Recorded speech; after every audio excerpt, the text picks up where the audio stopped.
कोळी kitchen रेसिपीमध्ये आपलं स्वागत आहे।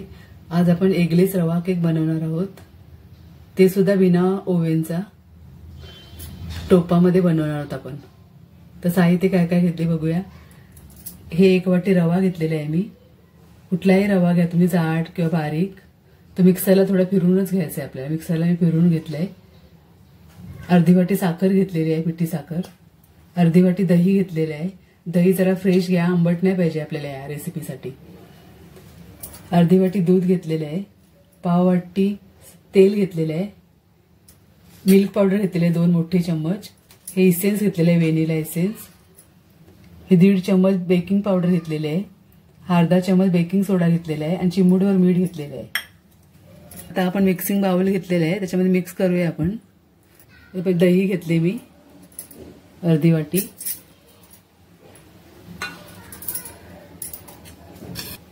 नंतर साखर घेऊया दहीमध्ये, मिक्स करून घेऊया आपण पहिले। आता क्रिसमसच्या सुट्ट्या आहेत मुलांना, आता न्यू इयर येणार आहे, तर त्यासाठी देखील तुम्ही बनवू शकता। एगलेस केक असल्यामुळे सगळेजण खाऊ शकतात।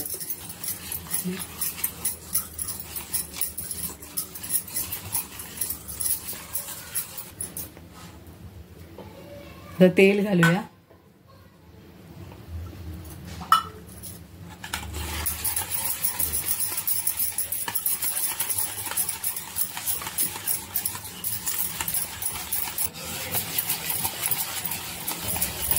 आता साखर, दही आणि तेल एकजीव झालं पाहिजे, एवढे फेटायचं आहे आपल्याला 2 मिनिटं चांगलं। आता आपण त्याच्यामध्ये मिल्क पावडर घालूया। मिक्स करते।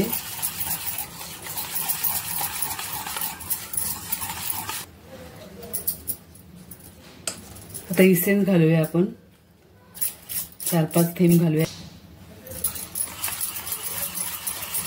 इसेन्सच्या जागेवर तुम्ही वेलची पावडर सुद्धा घालू शकता याच्यामध्ये। आता हे मीठ घालूया चिमूटभर।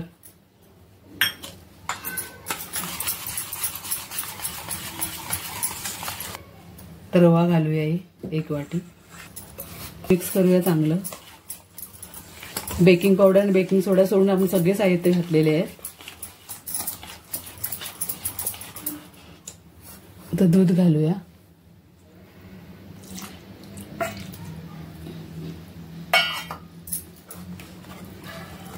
चांगलं मिक्स करून घेऊया। गुठल्या वगैरे नाही राहिल्या पाहिजे, सगळे एकजीव झाले पाहिजे सगळं मिश्रण।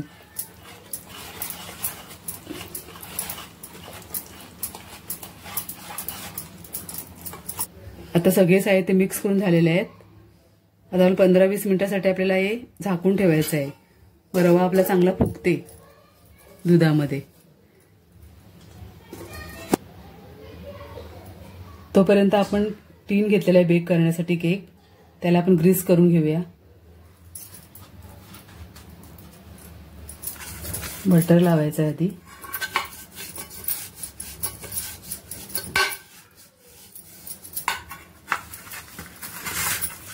सगळ्या बाजूने चांगलं लावायचं आहे, म्हणजे आपला केक चिकटणार नाही त्याला। आता थोडा मैदा भुरभुरायचा आहे।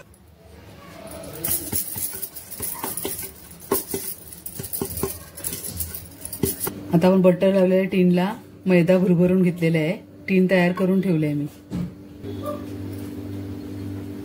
आता मी कढईमध्ये केक बेक करणार आहे, तर कढई ठेवलेली आहे गॅसवरती। त्याच्यामध्ये एक प्लेट ठेवलेली आहे, याच्यावर आपण टीन ठेवणार आहेत ते केकचा। तर आपल्याला पहिले कढई गरम करून घ्यायची आहे, 5 मिनिटं तरी गरम करून घ्यायचे आहे। तोपर्यंत आपण मिश्रण ठेवलेलं आहे, झाकून ते बघूया फुललंय का। तर चांगलं फुललंय बघा, रव्याने सगळं शोषून घेतलंय दूध वगैरे। कढई गरम झाली का आपण बेकिंग सोडा आणि बेकिंग पावडर टाकणार आहोत त्याच्यामध्ये। ते टाकून ठेवू नाही शकत, बेकिंग पावडर आणि बेकिंग सोडा टाकल्या टाकल्या आपल्याला शिजत ठेवायचा केक। सजावटीसाठी याच्यामध्ये तुम्ही टुटी फ्रुटी किंवा बेदाणे घालू शकता। आता आपली कढई गरम झालेली आहे, तर आता आपण बेकिंग सोडा आणि बेकिंग पावडर टाकूया त्याच्यामध्ये। मायक्रोवेव्हला करायचं असेल तुम्हाला तर 180 डिग्रीवरती 25 ते 30 मिनिटं आपल्याला बेक करायचं आहे. मध्ये मध्ये चेक करायचं आपण. सोडा टाकलेला आहे. आता एका डायरेक्शनला आपण मिक्स करून घ्यायचं. आता बेकिंग पावडर आणि बेकिंग सोडा टाकल्यावर पटापट मिक्स करून आपल्याला लगेच टीनमध्ये टाकायचं आहे हे मिश्रण. आता केक टीन मध्ये आपण ओतले हे मिश्रण.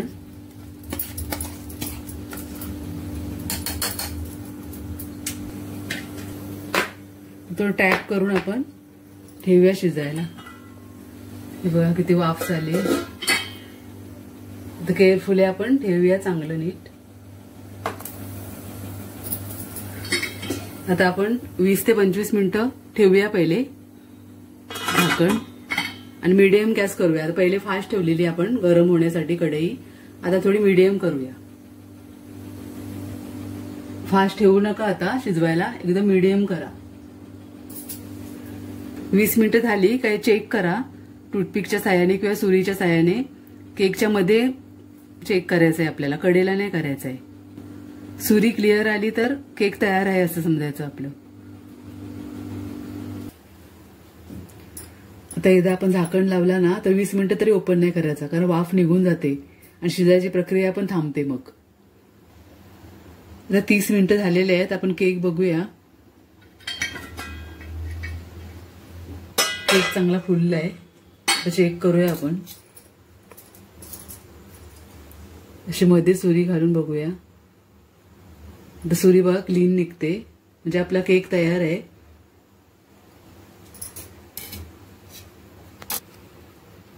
तर कडा पण आपले सोडलेले आहेत, म्हणजे आपला केक तयार आहे. तुम्हाला जर कलर अजून थोडा डार्क पाहिजे असेल तर 2 मिनिटं अजून ठेवू शकता. पण हा केक बरोबर तयार झालेला आहे. आता मी गॅस बंद करून घेते. केक तयार झालेला आहे. तर थंड करूया आपण केक थोडा. तर तुमची सुरी क्लीन नाही आली तर तुम्ही 5 मिनिटं त्याला ठेवू शकता अजून बेक करण्यासाठी.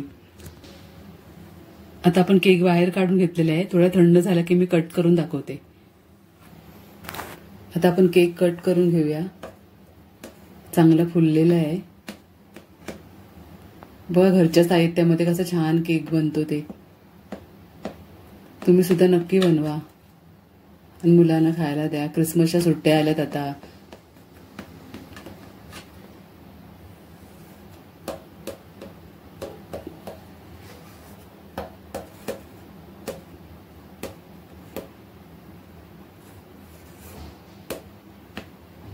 कुठल्याही शेपमध्ये कापून घ्या.